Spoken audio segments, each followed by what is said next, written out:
welcome back to Evergreen RC. I know it's been a while since I posted a video, but a couple weeks ago I was fishing in the river and my phone fell out of my pocket in the river.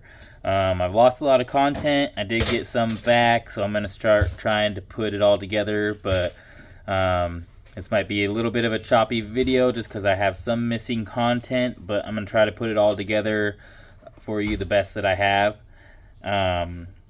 Amazingly, somebody found my phone downriver 3 days later still on, so I did get it back and I did get some content off of it, but I am missing videos and I can't find certain things, so I'm just going to try to fill it all in as best as I can and then clip off and explain what was missed when it comes up. But yeah, let's dive into what we're going to be doing with this Deadbolt, and I'm just going to jump right into the content I have and then explain anything missing as we go. Alright, we're going to start this off with my son working on the Deadbolt. It's gonna start kind of in the middle of it. Got some missing content, like I said, but he's going to start with putting in the rear truss mount. And then after that, he's going to go into putting in the Endura 50T Pro and their transmission. And then the video will go to me putting in the low center gravity chassis. And we got some missing content there, as you'll see. But then after that, I think most of the content is full. So let's get into my son working on his Deadbolt.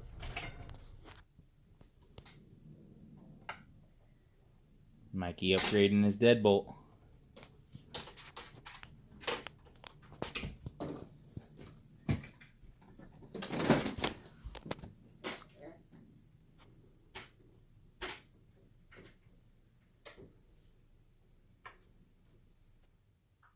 Alright, Mikey's putting the next part he got for his Deadbolt on. We got this Endura 3.0 gear reduction with their 50T Pro motor that came out of the Gladiator. And we're going to stick this into Mikey's Deadbolt. So he's getting some upgrades. Woo-woo!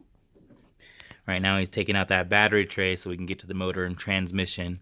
So we can take that out and bolt that in. I'm pretty sure we're going to have to trim that battery tray, but it'll be all right because it's worth it for that Endura motor and transmission, huh, bud? Yeah.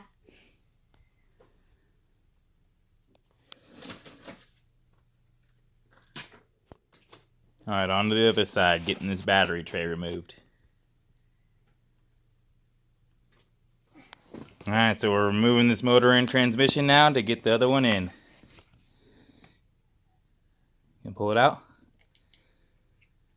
Oh yeah, look at that. He got it out. Now to put the other one in. Where's that other one? Yep. Yeah, this thing's pretty sweet. Just came out of the Gladiator because we're putting that Fury Tech Mini Stellar with the Komodo in there. So Mikey gets a transmission and motor upgrade. Alright, let's get it in there, Mikey. Mikey's getting those drive shafts off the old motor and putting them on the new one now. We're off the transmission. That good? Yep. Alright, got that rear drive shaft and that front drive shaft installed? Yep. Perfect, bud. Now we can slip it into the Deadbolt and get it all bolted in. Alright, getting that last screw in to get that transmission bolted up. And we can hook it all together and turn it back on, huh? That good? I think that's good. Look at that. Looks awesome.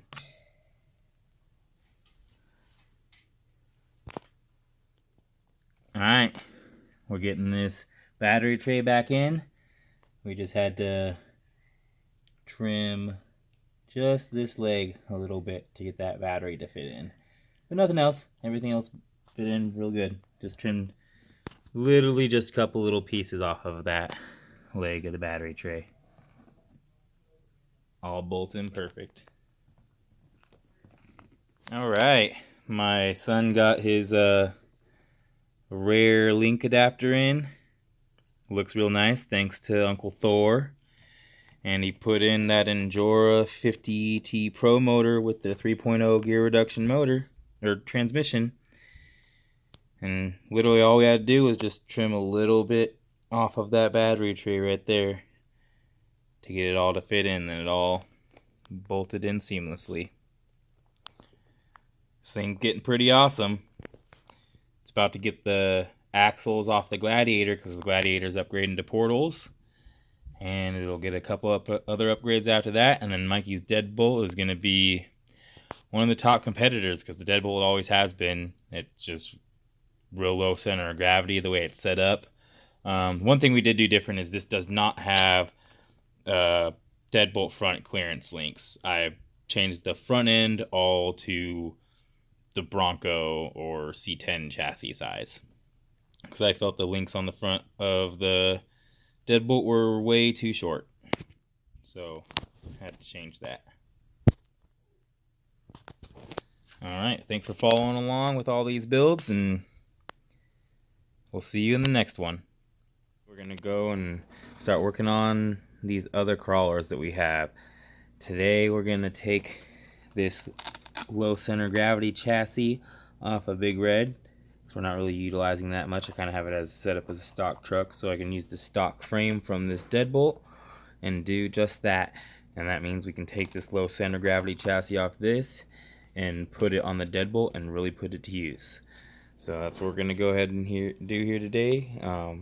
Get those swapped out and get this Deadbolt set up the way we want it on that chassis, and then run some lines on the course.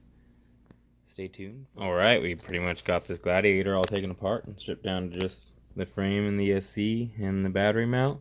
It's pretty easy to do. You just remove the 4 bolts on either side of your skid plate, and then remove your shock mounts and your 2 screws that hold in your rear body mount.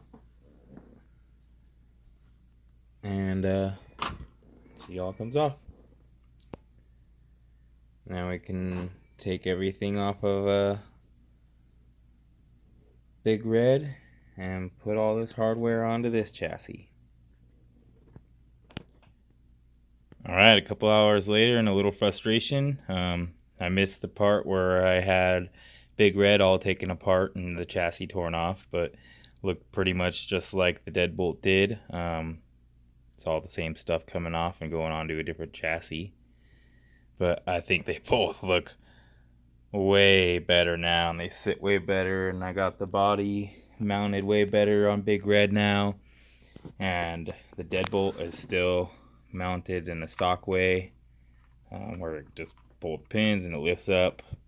I did end up putting the old Trill rims off of the Gladiator on, since we got those brass ones for the Gladiator with those little guy racing parts tires onto the Deadbolt, and I think it really just completes the look for it. It looks savage.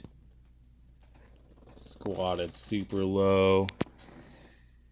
Everything clears when it's flexing. I just love the way it stands out now. It is perfect. I think the only thing I'm going to do with the Deadbolt, besides cosmetics after this, is might go with that Fury Tech Lizard Pro and their mini Stellar transmission with the mini Komodo, because I just love how much, or what it's done to the Gladiator. So I kind of want it in all my rigs. But we'll see. This one right now has the Endura 3.0 gear reduction transmission with their 50T Pro motor that was in the Gladiator. Kind of just put everything over to my son's Deadbolt. Kind of going to surprise him. He did a little bit of work on it last weekend, and he's going to be surprised when he finds out that he got a low center gravity chassis added to his build. Hey, check it out, guys.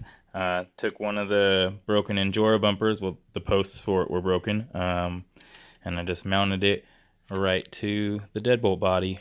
I think it looks pretty good. We got some new steering links to go in here to match our green and gray parts that we're doing for this thing. Its name is Frogger because it's real squatty and low and green. Love this build and how it's coming out. It's a very capable vehicle and probably the one that we have the least amount of parts into. But today we're going to get those steering links in there that are green, and we're going to upgrade it to some plus 4mm Endura axles. Alright, and we're back. Now that you guys are all caught up, let's get these plus 4mm Endura axles that we took off the Gladiator, and let's get them put on the Deadbolt.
I forgot that now that we're switching to the plus 4mm axles that I can't change out the green steering links because they're not long enough.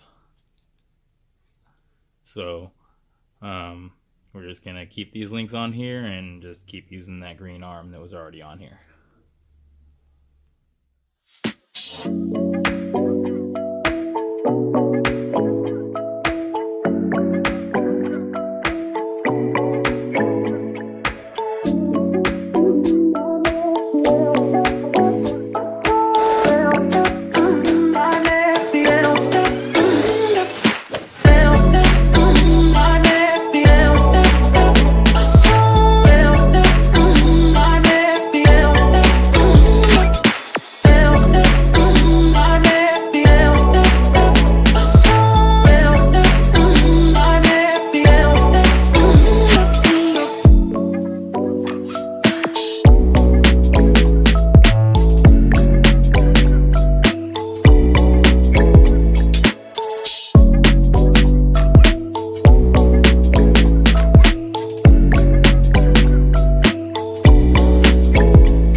got these front portals on. Now let's get the rear portals done.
Alright, well, we're having troubles with this Endura rear truss mount fitting on these Endura plus 4mm axles for some reason. So I'm going to take a second to figure this out, and then we'll come back. Alright, we went ahead and broke out the diamond files and got this rear truss mount to fit up. Just had to file on the ears of the axle a little bit, and then that slot in the truss mount just a little bit. Maybe like 5 thou I took off in total to get them to fit up. Not much. And then that shock that you saw that I held up that was bent earlier, I got that pretty much straightened out. So we're gonna get the shock thrown back on and then get these rear axles mounted up now.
Alright guys, check it out.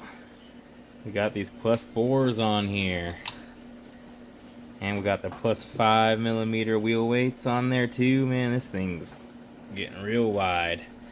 Now we're gonna see about giving it some more flex. It has plenty, but we're gonna flex out on this one for sure. And let me guys know what you think in the comments of the way the deadbolt's looking. Like, follow, and subscribe to Evergreen RC, and follow along for what we're gonna do with all these other builds. So we got the Bronco that's still going purple. We got this other Gladiator that we're putting together with spare parts. We gotta fix the axle on this Bronco. I don't know if we're doing anything with Big Red yet. But then there's still Thor's Jeep Wrangler, and then he has another build that's coming along, and then we have Butters with his Bronco build that is no longer a Bronco, but you'll see what that's turned into in another video. Again, like, follow, and subscribe, and follow along for everything that's to come on Evergreen RC.